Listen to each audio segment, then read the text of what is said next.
Welcome to today's episode of The Daily Blend. I'm your host, AC, and we are here with Dan Soetaert. And he's going to talk to us about some fire safety things because it is Fire Prevention Week. One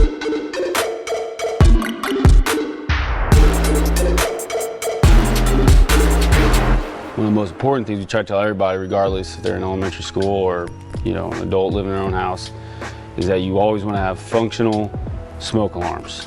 And you want those smoke alarms to have up-to-date batteries, and you want them to be in the proper places in the house. Yeah. So inside the bedroom, outside the bedroom, and one on every level of the house. So when those smoke detectors start to beep, right, and there's no fire, like they just start beeping, that means it's time to change the batteries? Yeah, it could be a battery change. That's pretty common. Okay. And sometimes the battery or the smoke alarm is just out of its service life. You can read on the back and it'll specifically tell you the manufacturer date should be stamped on there, and then you can read how many years it has. Usually say if it's chirping like this, a couple times, 30 seconds or whatever, that'll let you know. You talked a little bit about having a plan.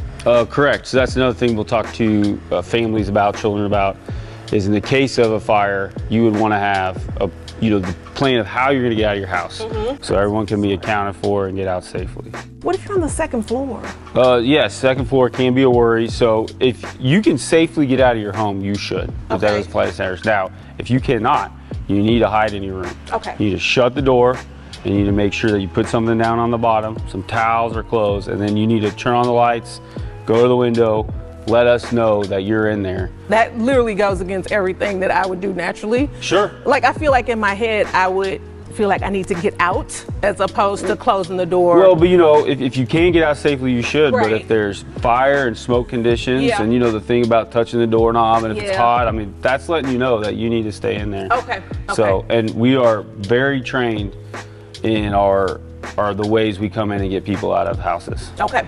And you said put some towels and stuff down under on that the floor, but you door. don't want to barricade the door, you don't want to lock or anything like that, because sometimes we'll come through the house and not through the window, and we need to be able to get in that room and not be fighting stuff. Okay. Anything else that we need to know about prevention? We also encourage kids not to play with matches and lighters, just normal parent stuff, but as a fire department, we focus on that. Yeah, all right, I'm gonna tell you a quick story about that, right? Oh, okay. My grandma, rest her soul, she swore I was the best kid, right? I never got in trouble. I never got in trouble. When she met, he was my boyfriend then, it's my husband now, she said, the one time I had to give her a spanking, she was sitting down between the nightstand and my bed, striking matches. She said, and it scared me so bad that she was doing that. And so, really, so my husband still calls me a fire starter for that reason, even though it did not, how stuff sticks. I did not start a fire, but striking matches is a huge no-no. Yeah. Do not play with fire. Don't play with the fire.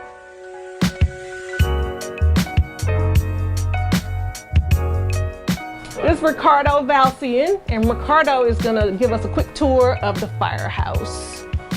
All right, so where we're at right now, this is our bunker room. This is where we keep our gear.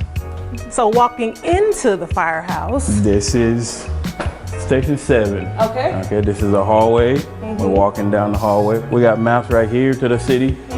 Okay, and it's a pretty big map. We got the kitchen. Kitchen area and the dining room area. Probably wondering why we have 3 fridges. Yes, why do you have 3? We do have 3 fridges because we have 3 different shifts. Okay. So we have 1, 2, and 3. Okay. Shift 1, 2, and 3. And everybody don't eat my food. It's our shift. Right. Okay, we watch our TV right here on our downtime. This is our workout room. We gotta stay fit as always. Of course. And then back out to where we started. All right. And we have pictures on the wall as the old, firefighters. All right, Ricardo. Well, thank you for the tour. No problem. I appreciate it, and pleasure. thank you for your service. Anytime. So I just had a chance to walk through. Like, you guys stay here. Yeah.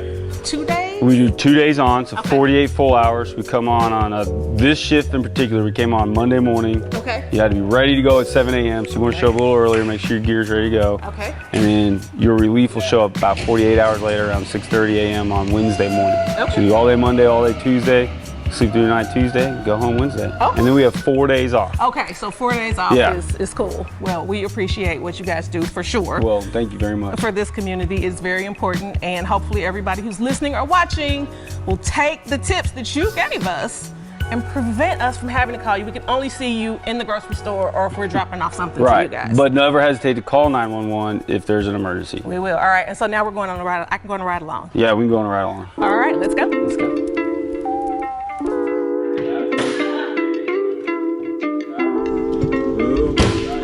Done. Oh man, look at me. When we turn around and start the truck, safety first. Yes. Oh. Ready to go? Ready.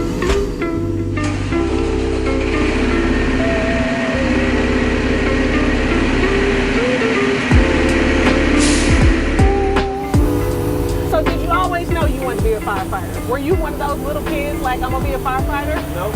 No? Nope. I mean, I always thought it seemed like a really neat job. And so you guys have defined like areas that you cover? Like, Yeah. okay. Call them our call boxes, response boxes. But you know, for instance, Station 8's not that far that way. Let's say they're out on a call, Oh. and we might be the ones that go to cover. Okay. Okay. That We're makes not sense. gonna like, no, we'll just wait till they're off the Yeah, call. no, way. we'll wait. You know, we will Okay. respond. I love how your boots are like ready to go. Like, Yeah, because seconds count, right? absolutely. You want to get out here and not know where all your stuff is. Yeah, that would be the worst. That would be the worst. Because you got to get going. Yep. That Like would be you said, the worst. seconds count. Man, that's a professional pull-in right there. Knock off the whole side of the building. I can do it. Yes, whole side.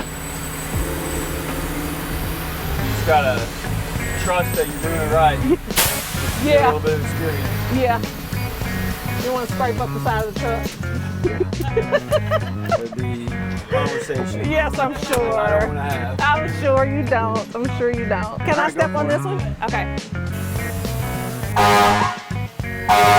Yeah, that's how it sounds when you're in traffic. One. Channel. One. Okay, that was fun.